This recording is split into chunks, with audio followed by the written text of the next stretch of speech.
Hello बच्चों, कैसे हो। आपने मेरे वीडियो देखा होगा। अभी मैंने थोड़ी देर पहले कबीरदास जी के एक शॉर्ट वीडियो बनाया है। अब मैं आपको एक लेंदी वीडियो दिखा रही हूँ जिसमें आपको मैं कबीरदास जी के जीवन के बारे में विस्तार से समझाऊंगी। तो आप देखिए, मेरा ये बोर्ड छोटा है इसलिए मैंने इसको ऐसे लिख दिया है। वैसे आप इसको सीक्वेंस से लिख सकते हैं। इनका जीवन परिचय, कबीरदास जी का जीवन परिचय। इनका जन्म सन 1398 ईस्वी में हुआ था और इनका स्थान जो है वो उत्तर प्रदेश है। उत्तर प्रदेश के अंदर काशी है, जिसको आज हम बनारस भी कहते हैं। तो काशी में इनका जन्म हुआ था।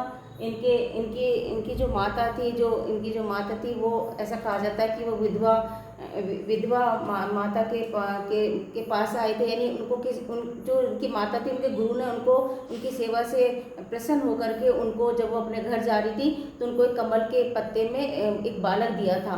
तो जैसे जब तक वो घर गई तब तक वो घर जाती, रास्ते में सोचती जा रही थी कि मैं इस बालक का क्या करूँगी। मैं तो विधवा हूँ, लोग लाज का मुझे ध्यान रखा उन्होंने और सोचा कि मैं इस बालक को कैसे लालन पालन करूँगी। तो वो पास में एक तालाब था जिसका नाम था लहर तारा।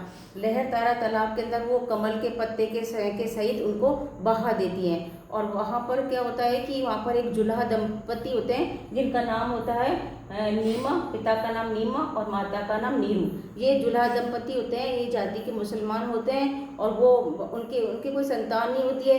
तो जब वो देखते हैं कि अरे कोई पत्ते पर कोई बच्चा जा रहा है तो वो उनको फटाक से उठा लेते हैं और बहुत खुश होते हैं, उनका लालन पालन करते हैं। तो इसलिए वैसे तो ये ब्राह्मण जाति के हैं, लेकिन नीरू और नीमा जो है जुलाहा जाति के हैं, इसलिए इनका नाम जो है जुलाहा जाति का ही इनका बताया जाता है। ठीक है। फिर बाद में इनकी शादी होती है। गृहस्थ जीवन से संबंधित भी है ये, ऐसा नहीं है कि मतलब ये साधु संती हैं। तो इनकी पत्नी का नाम लोई है और इनके पुत्र का नाम कमाल और पुत्री का नाम कमाली है। ये आप ध्यान रखें, ये भी एक क्वेश्चन बन जाता है कि इनके पुत्री का क्या नाम है।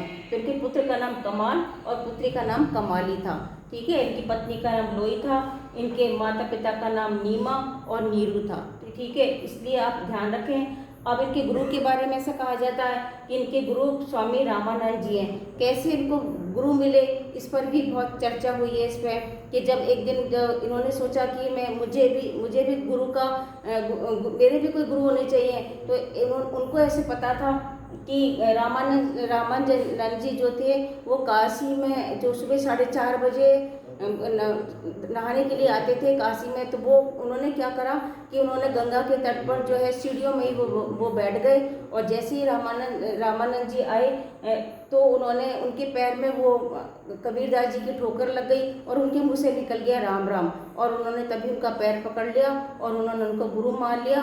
और उन्होंने कबीरदास जी ने कहा कि यही आपने मुझे दीक्षा दे दी राम नाम की और आज से आप मेरे गुरु हैं। तब उन्होंने उनको गले लगा लिया और अपना शिष्य बना लिया। इस तरह से स्वामी रामानंद जी उनको काशी में गंगा की सीढ़ियों पर मिले।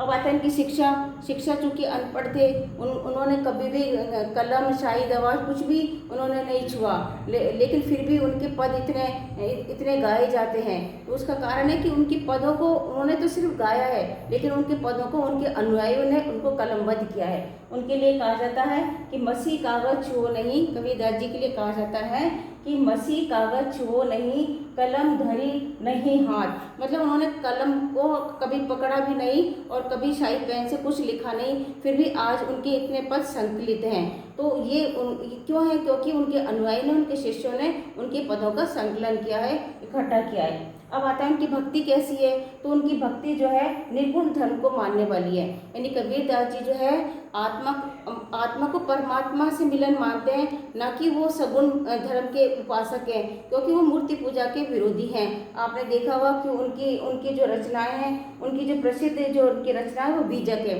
बीजक के अंदर उनकी प्रसिद्ध रचना जो है बीजक है। और बीजक के अंदर एक 3 भाग है। बीजक के 3 भाग हैं। एक है साखी, दूसरा है सवद, तीसरा है रमेनी। और आप उनकी जो भाषा है वो सदुकड़ी भाषा है। सदुकड़ी भाषा मानी पंचमेल खिचड़ी। जिस प्रकार हम खिचड़ी में विभिन्न प्रकार के दाल चावल डाल देते हैं, उसी प्रकार उनकी भाषा को पंचमेल खिचड़ी या सदुकड़ी कहा गया है, क्योंकि उनकी भाषा में सारी भाषाओं का समावेश है। जैसे कि खड़ी बोली उनकी भाषा में आती है, उनकी भाषा में अवधी भाषा आती है, उनकी भाषा में ब्रज भाषा भी आती है। यानी साधु संतों के बीच में जो बैठ करके वो जो भी वो भाषा बोलते थे उसी भाषा को वो आत्मसात कर लेते थे और उसी भाषा में वो अपने पद गाने लग जाते थे। इसलिए इनकी भाषा को सद्दुकड़ी या पंचमेल खिचड़ी भाषा कहा गया है। अब इसमें आता है कि साखी, सबद और रेमेनी क्या होता है। साखी माने होता है साक्षी।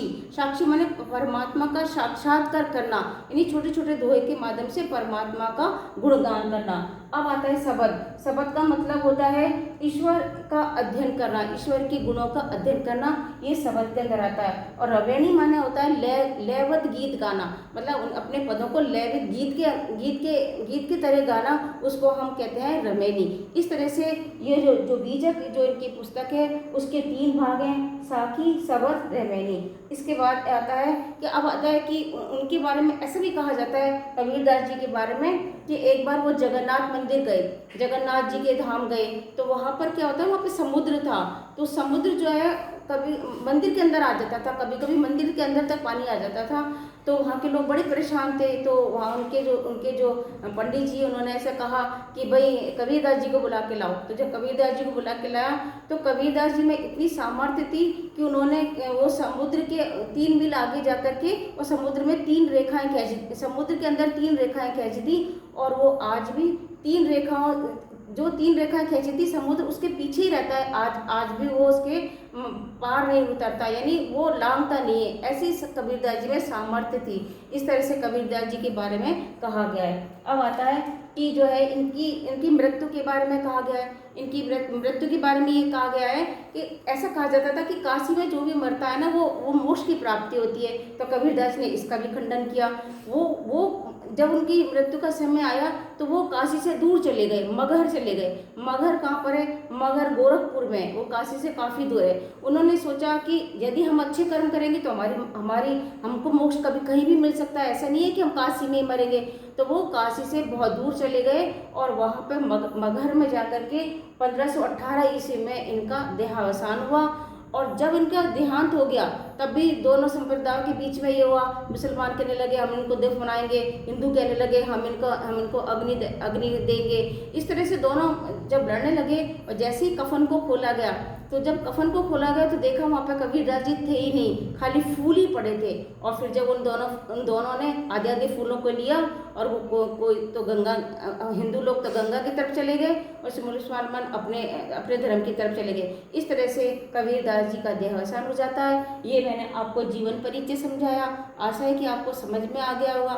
नहीं समझ में आएगा तो वीडियो को बार बार देखें और मेरे चैनल को सब्सक्राइब करें, शेयर करें, लाइक करें। Thank you.